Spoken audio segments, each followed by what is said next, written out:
And we are live here at the London Blockchain Conference. I looked around, found the guy that's taller than me, and here he is, Jack Pitts. So we had to go live. No, I'm just kidding. So Jack, you've been in the space for quite a while. You're doing a number of different things. I know you were speaking here at the conference as well. I think very nice group of people that have showed up. I'm impressed with the ecosystem that we have here. So tell me a little bit about what you're doing and what brought you here to the London Blockchain Conference. So I built my co-founder and I built an app called Slictionary for a startup that we raised a angel round for. And our app is basically what I would call the Library of Alexandria, but in modern form. And Bitcoin helps us do that because if you've heard the term immutable ledger, you know that it's a distributed database where one person doesn't control it. Right. So if you think about something like Facebook, if you put your data on Facebook, not only do they own it legally, which is kind of frightening, but they also can cancel you at any time for any reason. Right. If they don't like what... They do it all the time. We saw them do it so many times. Yeah, and we already have the examples now, but and we've seen it maybe just from the political standpoint, but now it's like, well, if they don't like the cryptocurrency that you're on, they can cancel you. If they don't like anything else that is not political, they don't like how you do business, maybe you're their competitor, they can cancel you. And you know, it sounds like Facebook is this great general place to put your data that's safe and they're going to make it easy for you. But in reality, you're giving up a lot to do that. And so what an app like Slictionary does in just the dictionary area is we say, well, you know, we recognize there's more than one definition for woman, right? Which is highly controversial. And it doesn't matter which side of the political spectrum you're on. What matters is if Merriam-Webster says, well, no, this used to be the definition of woman, and we're changing to this and getting rid of this one, well, you have a bunch of people that aren't happy with that, right? And if you don't do it, then you have a bunch of people who aren't happy because you didn't move down the line to the new definition or whatever. So what we do is we just say, we give you both, right?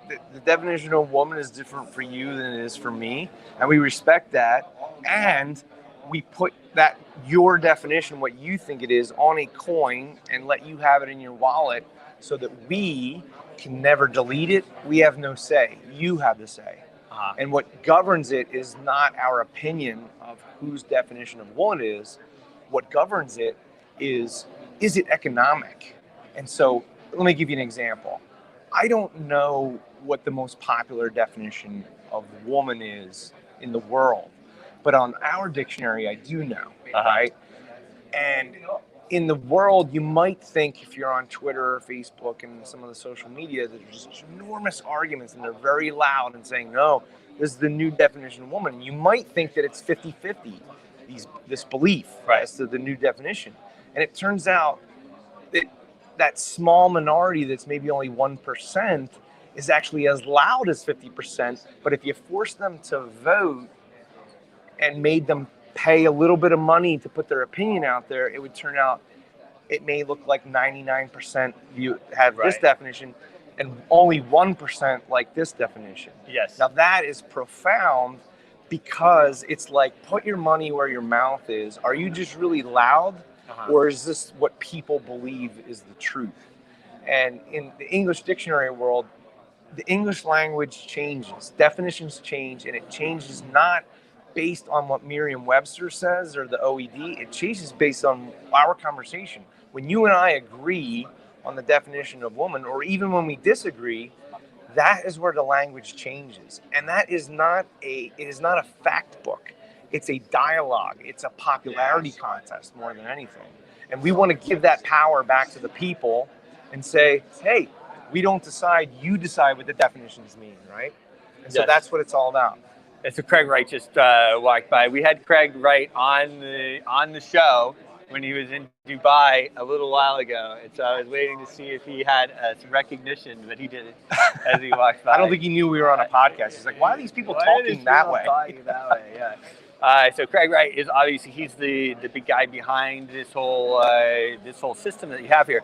So just again, because I think actually I do know your app. What is it called again? Slictionary. Slick Stands for Okay. self-learning dictionary because every interaction makes us a better dictionary. Okay.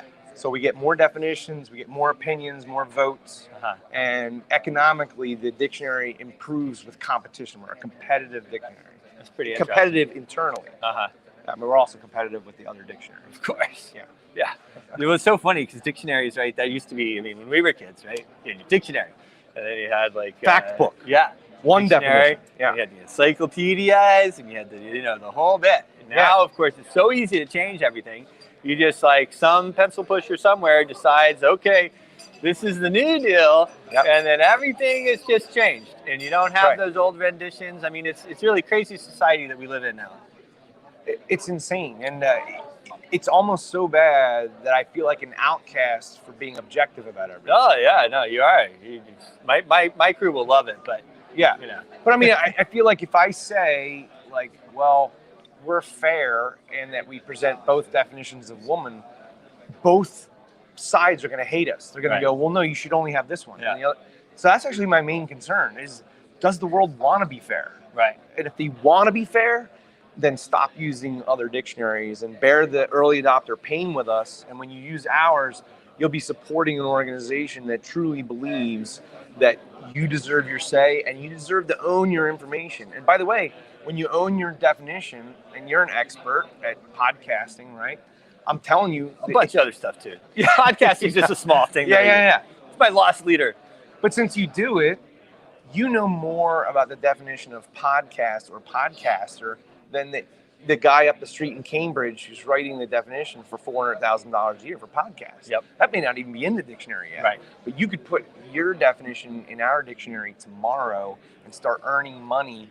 You would get 70% of all the traffic, economic traffic that comes through on your definition. Interesting. And I swear to you, you don't think that you don't have the talent to define a word, because I guarantee you that your definition of podcaster would be better than that guy in a stuffy room in Cambridge who has no idea what podcast even is. Right. Because he's like 70. Yeah. He's like on his retirement plan. They're like, hey, we need podcasts in the dictionary. Go put that in. And you could do it in 5 seconds because you just know it. You've been living it, right? He doesn't know it. He has to go do research. He's probably mad that he has to write the definition for it. So how long has the platform been operational?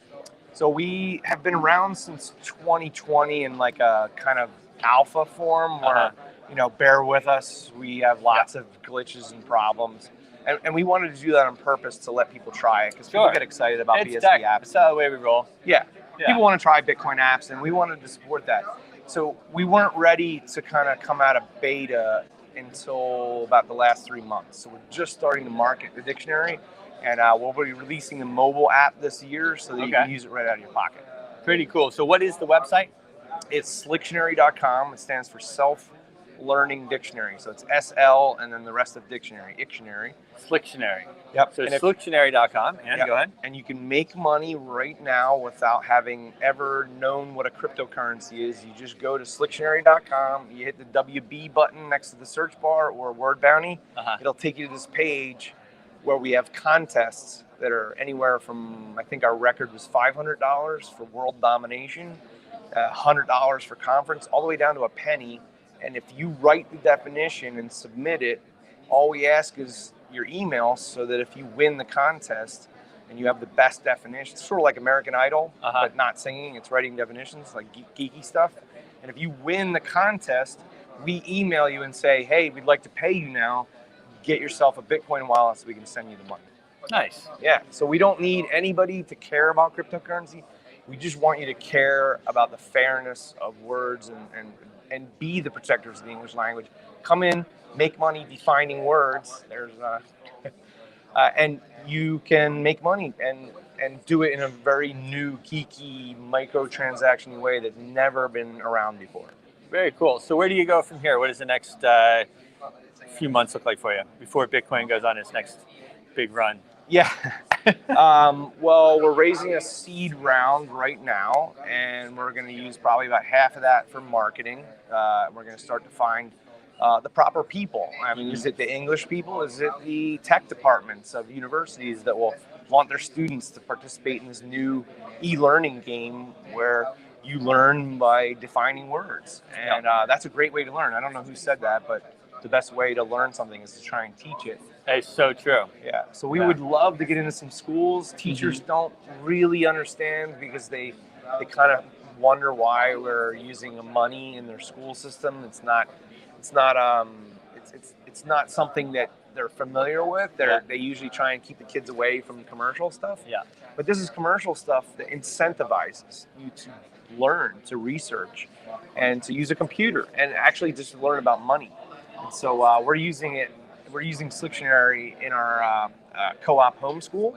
We have about 10 families. Okay. I teach chess, and every week the kids have to define a word, a chess word, like rook or bishop or castle, and they come in the next week and we judge them, and we all vote, and the person who has the most votes gets 40 cents, 20 cents, sometimes $1, and they laugh. I mean, they love it. But they get always, it in Bitcoin SV. They get paid in Bitcoin. So I mean, it's at all time. I think it's probably at the lowest point it's been in a while. So it could be a lot more. Yeah, so but do if you homeschool your kids? Yes. So if I was homeschooled. Well, my wife does. Most Yeah, of of course. homeschooling, That's funny. Yeah. Were you a co-op or were you? Well, back in the day, we were like the first homeschool family. In North Carolina. We were in the paper a couple of times. They actually took my mom and dad to court. Because this was like, in California? No, North Carolina. You can't do this. And they get there, and of course, my father, they're both college educated, and everything else, and didn't go very well. Right. For the people, they were like, well, okay. I mean, obviously, these people can teach their kids, but yeah, pretty interesting. And I think so now I know why you're so smart. My wife always says, "Now I know why you're that way." But yeah, it's interesting. So when I see people like that, thinking out of the box, and even having the co-op that you're doing there, that's thinking out of the box, and moving the stuff in. And those kids, they need to learn this stuff because this is the future. I mean, we've been out here evangelizing about it for 10 years, but the next 10 years is going to be unbelievable what's going to come out on the blockchain. So, guys, check it out. It's Slictionary.com. What's the social media? We are at Slictionary on Twitter. You can probably find us on LinkedIn, but Twitter's probably the best way. Or Twitch. If you want to use a BSV app, social media app, come to Twitch. We have an account there. And we give you a couple cheat codes there because we want you to be on a BSV app rather than a Silicon Valley app. Sure. And by the way, I don't know when this gets published. Is this live? We're live. Okay. Yeah. Well, I will, right after this, put up a $25 bounty for, what will be a good word for your audience? Impact. Impact is not bad. Would I describe impact to be a good word, or we could follow along with something like you were going for? What do you think? How about what would be something in the homeschool world? Besides, we already did homeschool. That was for a conference in Pennsylvania. What would be a good homeschool word? Genius. A word? How about polymath? Because in the homeschool world, when you're doing a chess club class where you have to learn Bitcoin economics, and you have to learn how to define words, and you have to learn how to use a computer, you have to be a little mini polymath to get all that done and win the contest. Polymath. So we're going to do polymath for $25. Come to Slictionary, hit word bounty, fill out the form. It'll be fun. You'll learn something. And if you're lucky and you get the most votes, you will make the $25 in Bitcoin. And if you don't have Bitcoin and you never have, this will be your first time if you're the winner. Jack Pitts. Hey, it's a pleasure. Thanks for having me. Awesome, man. Yeah, thanks for coming on. We'll see you soon.